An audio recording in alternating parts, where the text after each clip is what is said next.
Okay, Dr. Esma, people keep asking me the same thing. Why does everyone talk about dental implants like there's some kind of mysterious treasure hunt?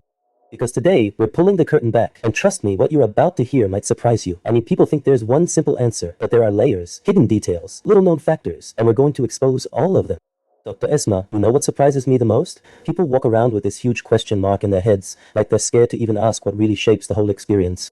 Some think it's all about that single appointment, others imagine a long, complicated roadmap. And honestly, many feel embarrassed even bringing it up. It's like they're afraid of being judged or told they waited too long. Razim, that's exactly the point. People often hide their concerns until it becomes urgent. They might avoid smiling, skip social events, or struggle during meals. Yet they still hesitate to ask for guidance. But once we sit down and talk openly, everything changes. People realize it's not about judgment. It's about understanding the situation and guiding them forward step by step. Dr. Esma, what really hits people is realizing how much this whole situation affects their day-to-day life. It's not just about a missing tooth. It's feeling self-conscious during conversations, avoiding photos, even adjusting how they laugh. I met someone who told me they hadn't confidently smiled in years. And that moment made me realize this isn't just dental work. It's identity, confidence, and comfort.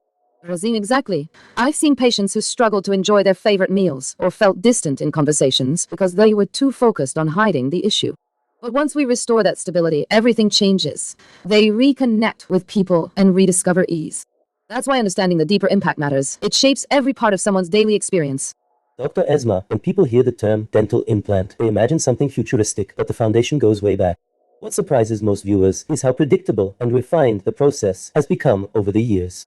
I read a quick stat recently, nearly 1 in 5 adults faces some level of tooth loss before midlife. That alone explains why this topic is so important for so many people. Razim, absolutely. And let me give you a mini case. I once had a patient who thought they'd never regain their natural chewing strength. Within months after receiving their implant, their bite force improved dramatically, and they felt like themselves again.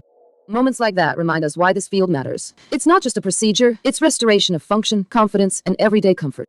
Dr. Esma, this is the part everyone gets fascinated by, the science behind the whole thing. People hear titanium and imagine something out of a sci-fi movie, but there's real biology at play here. I mean, the way bone actually bonds with the implant still blows my mind. It's like the body welcomes it in and says, alright, you're part of the team now. Razim, that bonding process, osseointegration, is what makes implants such a reliable solution. The titanium surface is designed to encourage bone cells to grow around it, creating incredible stability. And here's the amazing part. Once fully healed, many patients forget which side the implant is on because it feels so natural. That's the power of merging engineering with biology. Dr. Esma, this is where people finally breathe a little easier, because once they understand the steps, everything feels less mysterious. So let's break it down clearly, like a roadmap anyone can follow. First comes the consultation, right? That's where people learn what's actually happening in their mouth. And honestly, most people walk out thinking, okay, this finally makes sense. Exactly, Razim. After the consultation, we move into planning, digital scans, bone assessment, and mapping the ideal position. Then comes the placement itself, which is often quicker than patients expect. Finally, once healing progresses, we attach the crown and restore full function. Step by step, the process becomes less intimidating and more empowering. Dr. Esma, this is the section people really lean in for, the do's and don'ts that can make or break the whole experience. And honestly, some are so simple, but get ignored all the time. Oh. For example, I've seen people rush the healing process, thinking everything is fine just because the discomfort fades.